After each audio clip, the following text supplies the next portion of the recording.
Welcome to the Pet Loss Companion. I'm Ken Dolan-Del Vecchio. I'm here with my friend and co-author, Nancy Saxton-Lopez. And this is a program that we do live on Facebook and YouTube every Thursday from 6 p.m. Eastern to about 6:30, give or take. And it is an opportunity to share with you some of the thoughts and recommendations that are based really in work that we've been doing for a very long time and are an outgrowth of a book that we wrote that's called The Pet Loss Companion: Healing Advice from Family Therapists Who Lead Pet Loss Groups. This medium that we have now allows us to extend our reach and to dialogue with you closer to real time. And we very much like to do that. We do a lot Mhm. of sharing of your stories and then discussing them and giving our reactions to them. So if you'd like to send us a story, or you'd like to recommend a topic, or you'd like to recommend Mhm. a guest, please do so. And you can reach me at kenddv@gmail.com. And you can reach Nancy at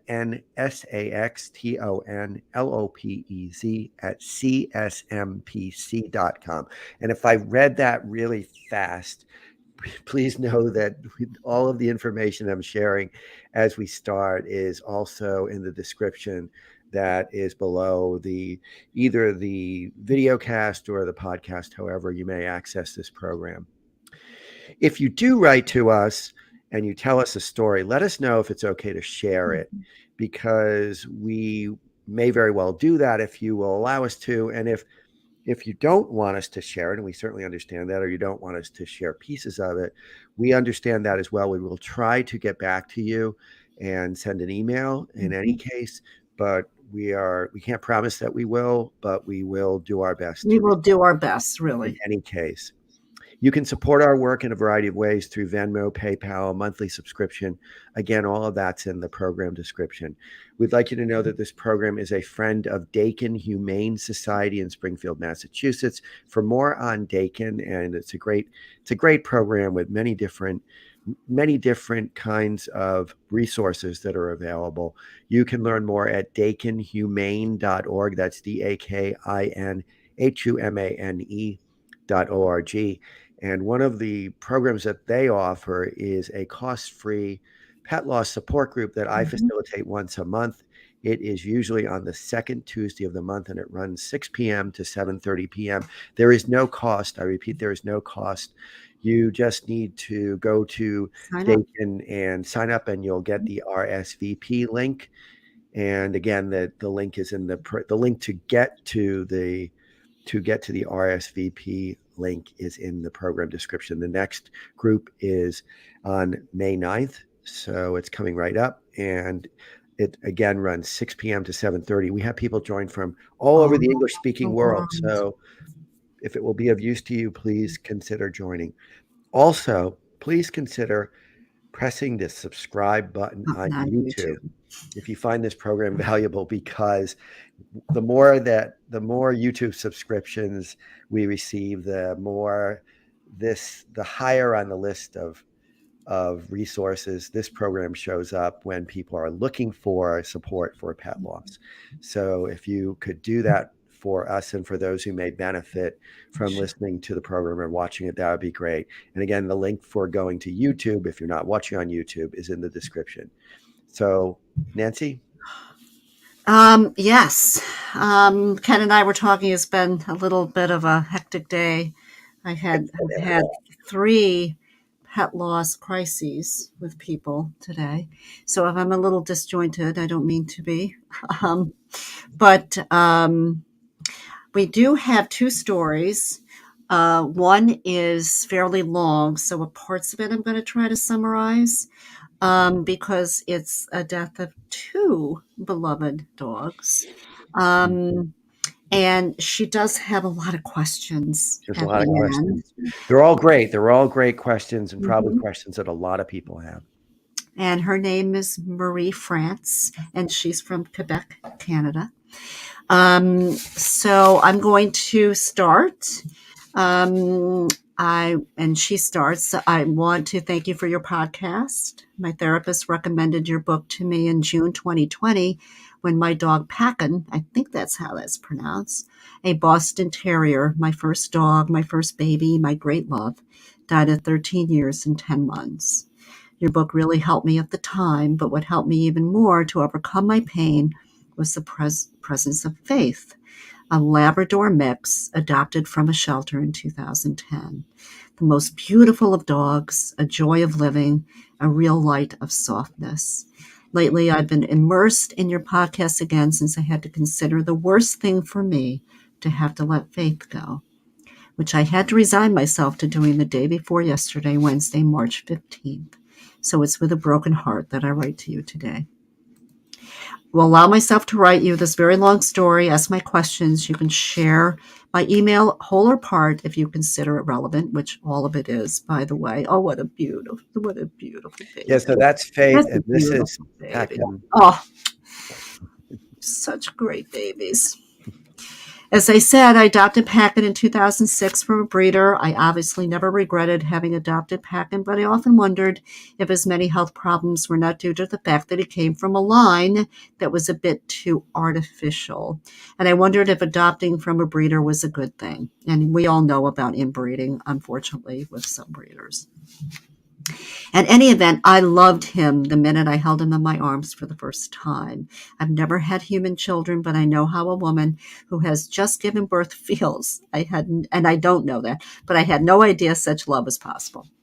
My parents had never wanted a dog in the house, so I often joke that I had waited 25 years for him, and I liked him as such. My whole life revolved around him, his needs, his comforts, and unfortunately his health problems. Thank goodness, after a few bad experiences, I was lucky enough to meet a vet who would eventually not only give me the answers, but not make me feel like a wallet. Above all, always gave me the like she felt. She says, by the way, that she doesn't have a great feel for the English language because she speaks French. So I'm going to try not to, I'm going to try to get through some of those sentences that are a little off. Always gave me the feeling that she put my dogs and their comfort first and had a sincere concern for their well-being. So even though Packen was in poor health, he enjoyed life. I bought the house that, in my opinion, would best suit his needs, what we do, open space so I could throw the ball to him on the biggest indoor playground possible with a courtyard and next to a bike path for walks. With a house and a yard, the logical next step was to give him a little brother or sister. And that's when I came across the site of a shelter that was looking for a forever home for a dog from a community in the far north of Quebec near James Bay. They estimated she was around one and a half. She had obviously had a difficult journey. She had an eye gouged out and an ear cut open. She had been found by a good Samaritan who had put her on a plane to Montreal and the shelter where she was treated. The shelter had named her Faith, a name that would prove to be so on point for her uplifting personality, and mentioned that despite everything, when she got off the plane, she kept wagging her tail. I said to myself, it's her. She's coming to my place. We had a phone interview, an in-person interview, and the shelter finally allowed us to adopt Faith.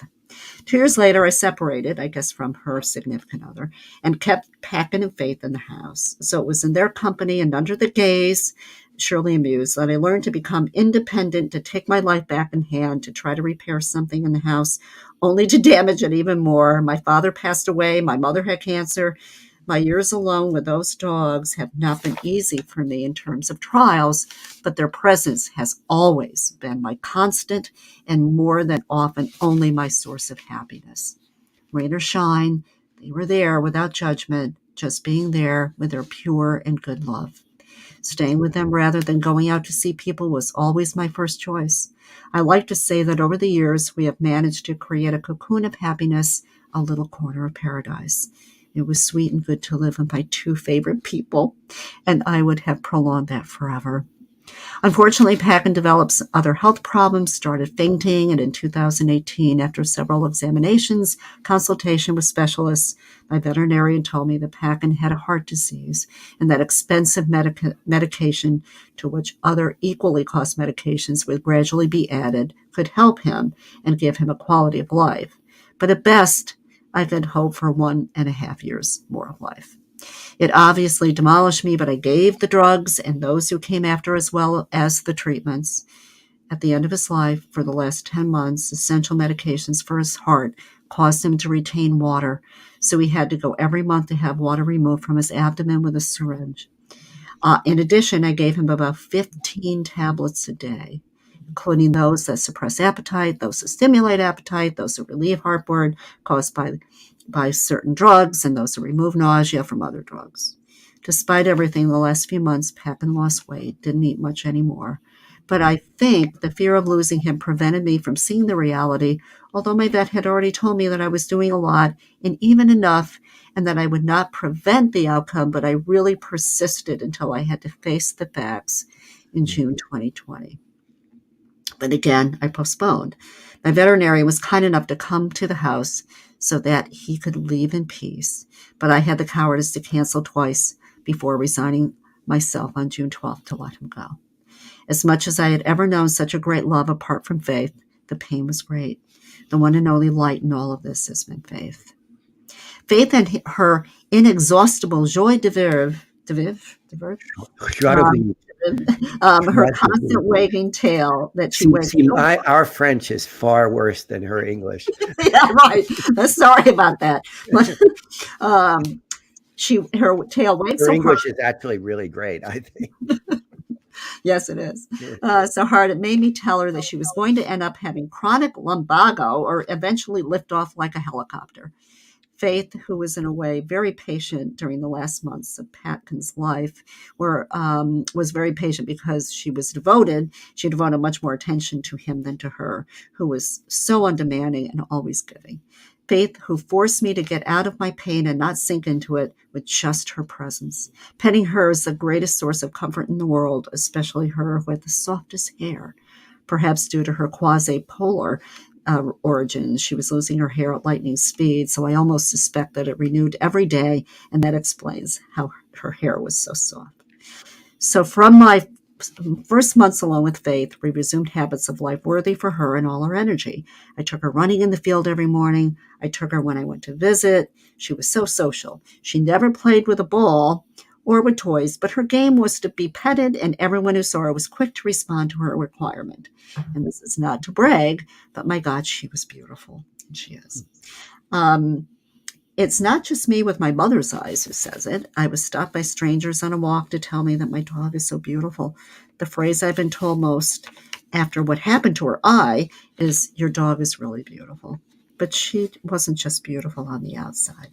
She was most gorgeous on the inside.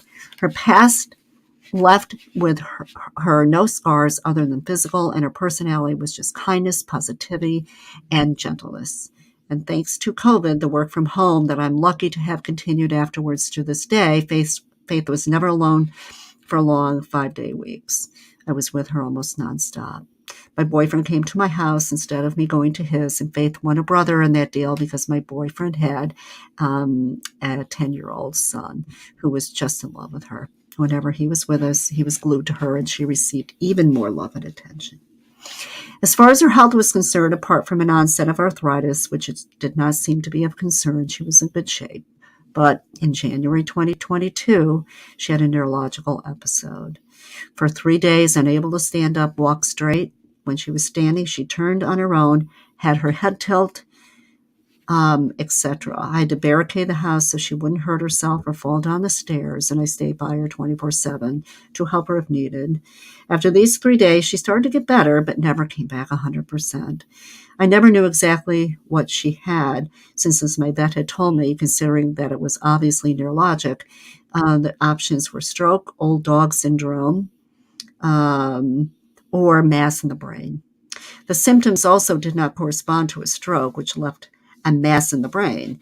She explained to me that the option, therefore, was to see a neurologist for a scan.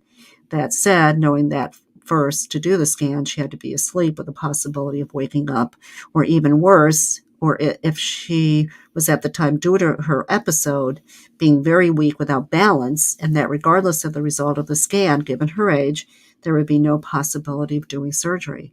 So virtually the scan was not it would not solve the problem, or would it be a solution? I digress to say that in the months following Packen's death, I began to realize that I had probably waited too long. Seeing pictures of him in his last days and even 6 months makes me feel uneasy and almost ashamed that I put him through this. I specify all the same that he was not in pain, but certainly uncomfortable and therefore did not have so much quality of life. Over time, I realized that my feelings of unease probably came from the fact that once the raw emotion of mourning passed, I see with more objective eyes how he was at the moment, and that I had acted very selfishly in keeping him for so long.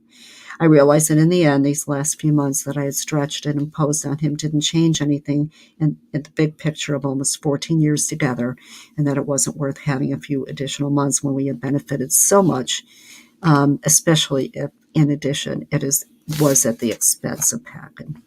It must therefore be understood that this is the feeling that I had in mind when it came to the question of the scan for Faith.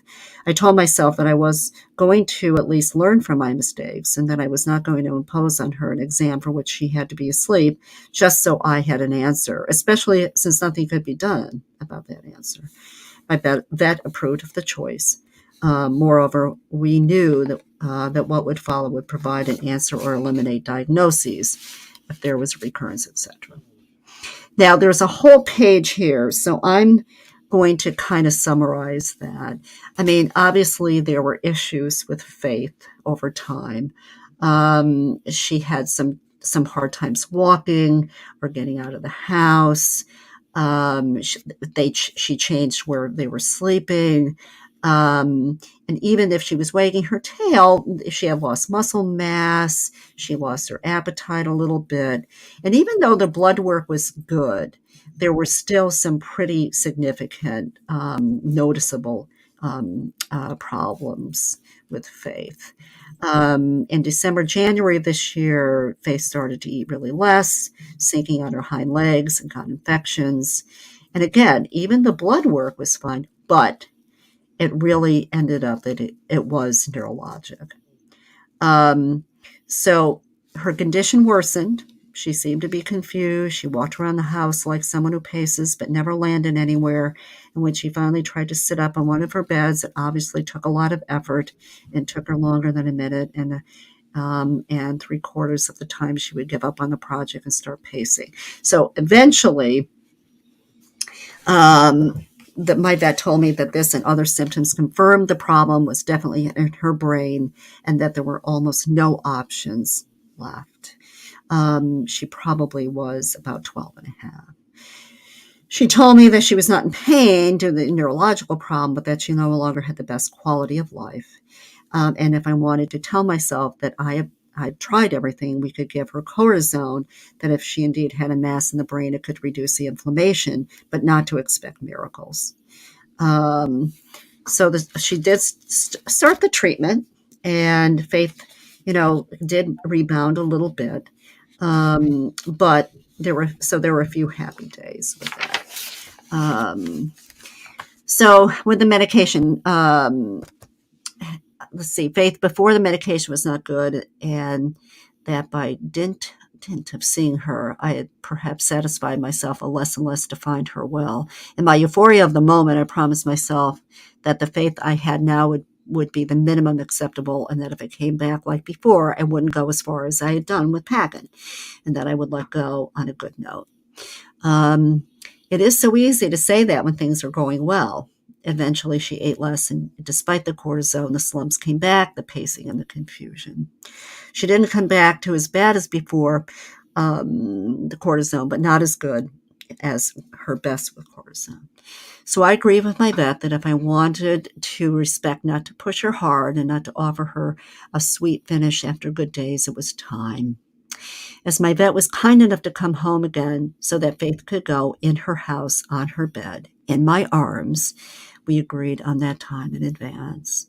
We had decided this Monday, March 13th, that I would let Faith go on a Wednesday evening, the 15th. I was therefore able to savor my last moments with her, knowing that they were the last, and taking advantage of the fact that she was quite well and not in pain. Wednesday the 15th was the worst day for me, but a good day for Faith. I found her so good that I hesitated a long time to cancel my vet because I was already wondering if I waited long enough, if I wasn't going too fast, if I shouldn't give the cortisone more time. But for some reason, I convinced myself that it was the right decision. I obviously talked about it with my vet, who restretched everything I already knew. No favorable prognosis. Does not suffer since the problem is not physical, but does not have the best quality of life, and that it is the right decision.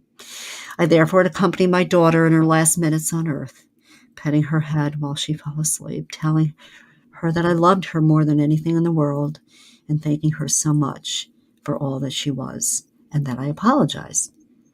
Now the questions. Why am I apologizing? Probably for the same reason that I've been torturing myself since she left. I doubt. I feel guilty. By wanting so much not to persist and not to repeat my pack and errors, did I make a speed error? Did she get the feeling that I wanted to get rid of her? That I didn't want to investigate her problems like I did her brother and therefore didn't love her as much?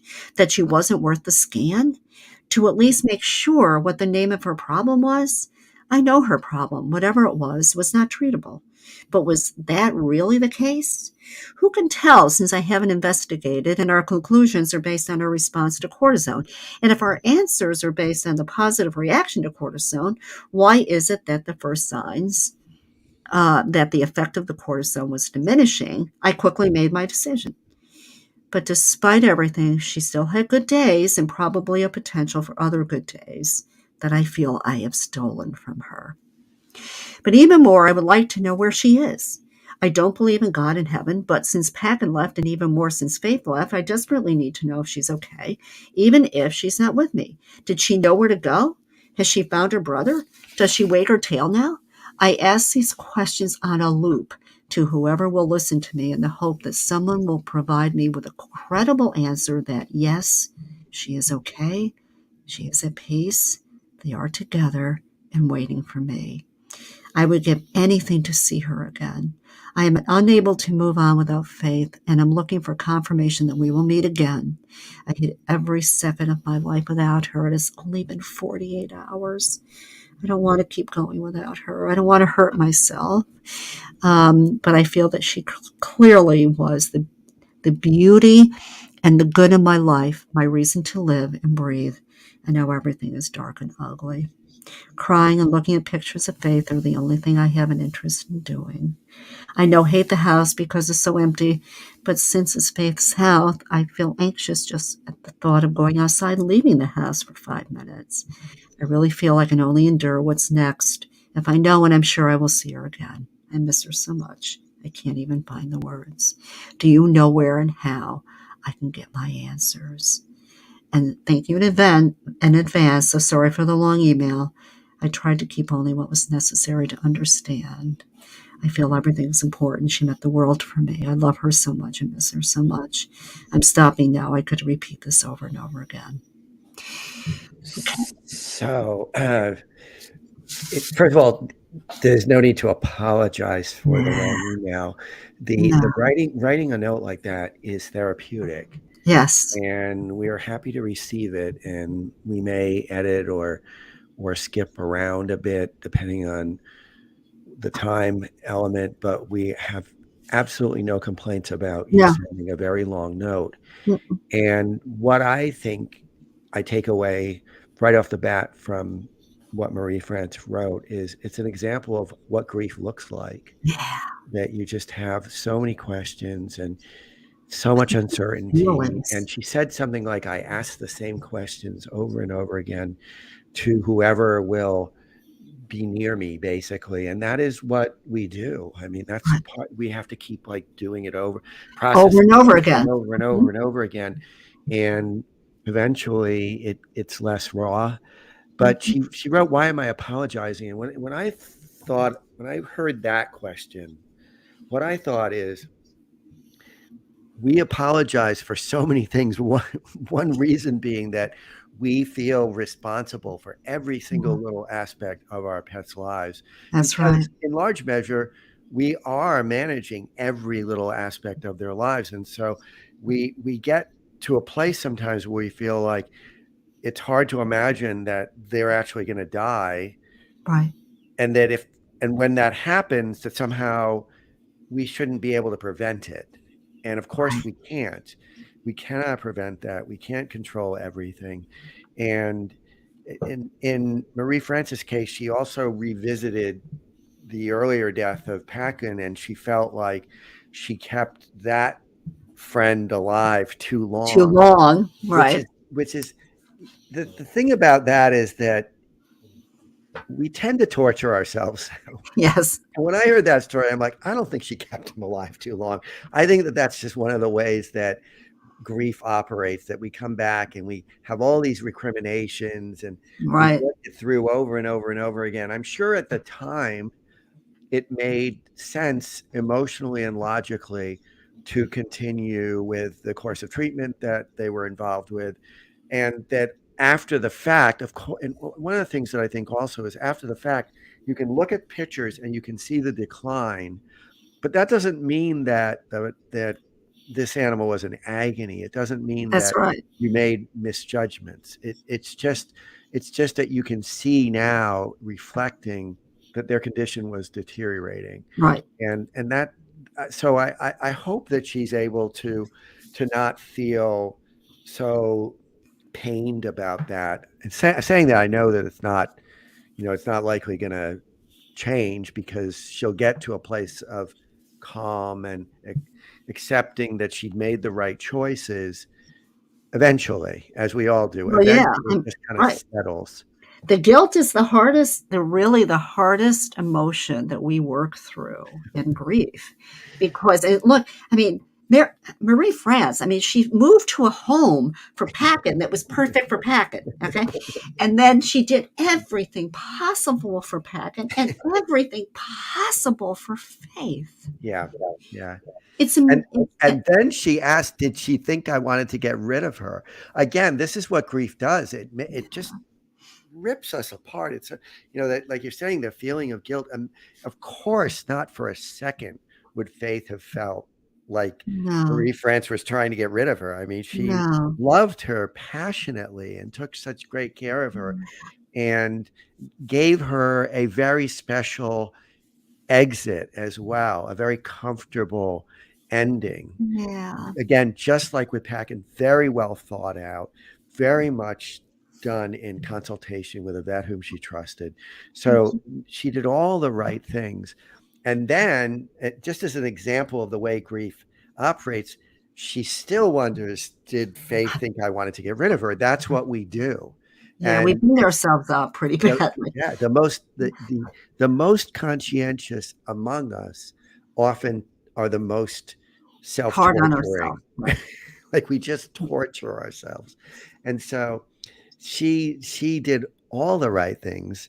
And she also Absolutely. asked like the existential questions, like, is Faith with her brother? Is Yeah, she happy? Do you know where she is? And of course, we don't know any of those things. We what we do is we find ways to live with that uncertainty, right? I mean, that's what we do. We find ways to live with the fact that we don't know where anybody goes when they're gone. true. You may have a faith that provides you with certainty, but that's not Marie France's way of living. That's not the way she organizes her spirituality. And so what she will do is what many people do, which is she'll find ways to live alongside the questions, is the way that I think about it. And also, if she does some research, and we've had episodes, our podcast episodes about, the signs Mhm, of our mhm, animals around us, or mhm, what she may feel or not feel. It doesn't really have to do with God or heaven. What it has to do is how you feel spiritually.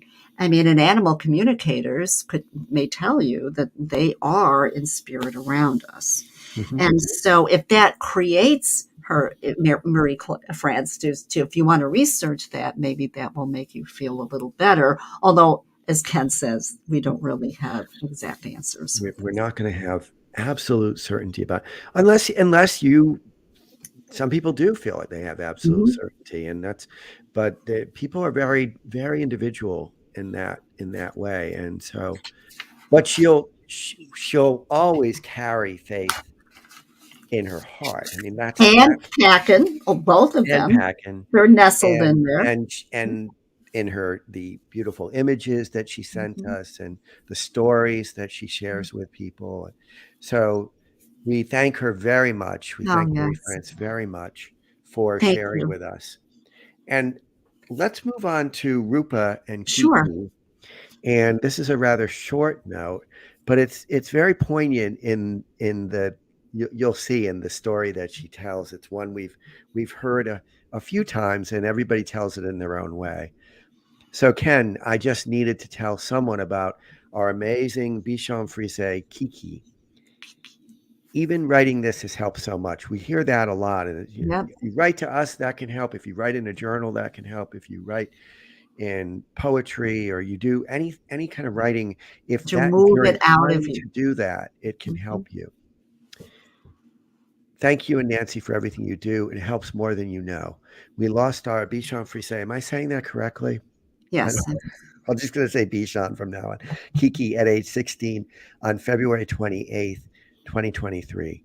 Her death is so painfully fresh, and it feels like I'll always have a Bichon shaped hole in my heart. Mm, so sweet. Since the eighth grade, Kiki has been by my side. I'm now 30 and married. Just imagine all the good times this little cotton ball has accompanied me through. Over the past few years, however, she struggled with her health. My parents, who are in their early 70s and have always kept Kiki, tried to look on the bright side. When she wasn't sleeping, which was rare, they would say, "Look, Kiki's up and walking around."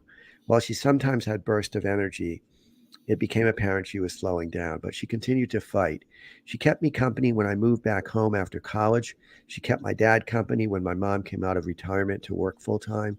She even entertained my rescue pit mix Gemini, who she reluctantly accepted as part of the family. Reluctantly said, "Here's Kiki, and Oh, you're here's so cute.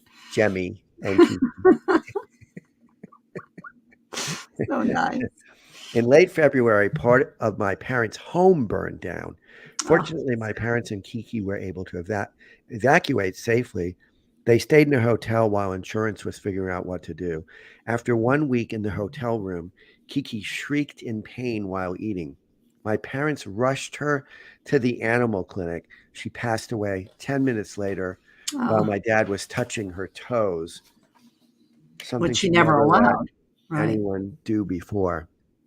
My parents told me that evening when I was at home snuggling Gemini. My immediate response was to be upset and full of regret. When was the last time I saw her? It had been 2 weeks. What was I thinking? Why didn't I stop by and say hi? I'm in the process of learning to forgive myself. Hmm.